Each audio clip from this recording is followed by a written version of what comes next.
আন্তর্জাতিক জলসীমা লঙ্ঘনের অভিযোগে কাকদ্বীপের দুটি ভারতীয় ট্রলার ও ৩৪ জন মৎস্যজীবীকে আটক করল বাংলাদেশ সেনা।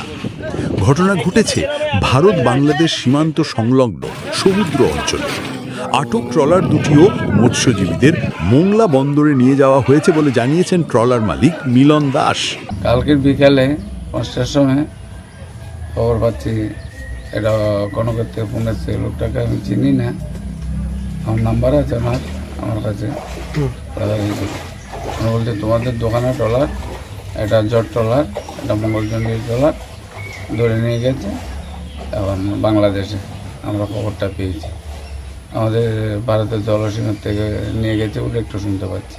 এই ঘটনায় উত্তেজনা ছড়িয়েছে কাকদ্বীপে। বিষয়টি দক্ষিণ ২৪ পরগনা জেলা প্রশাসনের নজরে আনা হয়েছে বলে জানান সুন্দরবন সামুদ্রিক মৎস্যজীবী শ্রমিক ইউনিয়নের সম্পাদক সতীনাথ পাত্র। আমাদের দুটো ট্রলারকে বাংলাদেশের কোস্টগার্ড ডিটেন করিয়েছে। ওদের অ্যাকচুয়ালি 14 তারিখে ওদেরকে মোংলা থানায় হ্যান্ড ওভার করেছে।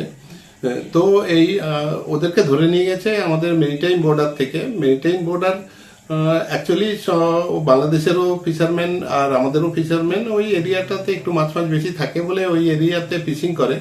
তো আমাদের রাজনৈতিক কারণে বাংলাদেশের সঙ্গে আমাদের ভারতবর্ষের যে এখন টানাপোড়েনটা চলছে, সেই কারণেই এখন ওরা অতি সক্রিয় এইসব ব্যাপারগুলোকে নিয়ে, রাজনৈতিক ব্যাপারগুলোকে নিয়ে, এবং সেই কারণেই আমাদের একটা ওখান থেকে এগুলো তুলছে। এবং গত বছর থেকেই দেখেছি যে এটা বেড়ে গেছে অনেক। এসব কারণে আমরা আমাদের ইউনিয়নের সমস্ত লোকজন মালিকদেরকে খবর দিচ্ছি যে ওই পাশে একটু অ্যাভয়েড করে চলতে।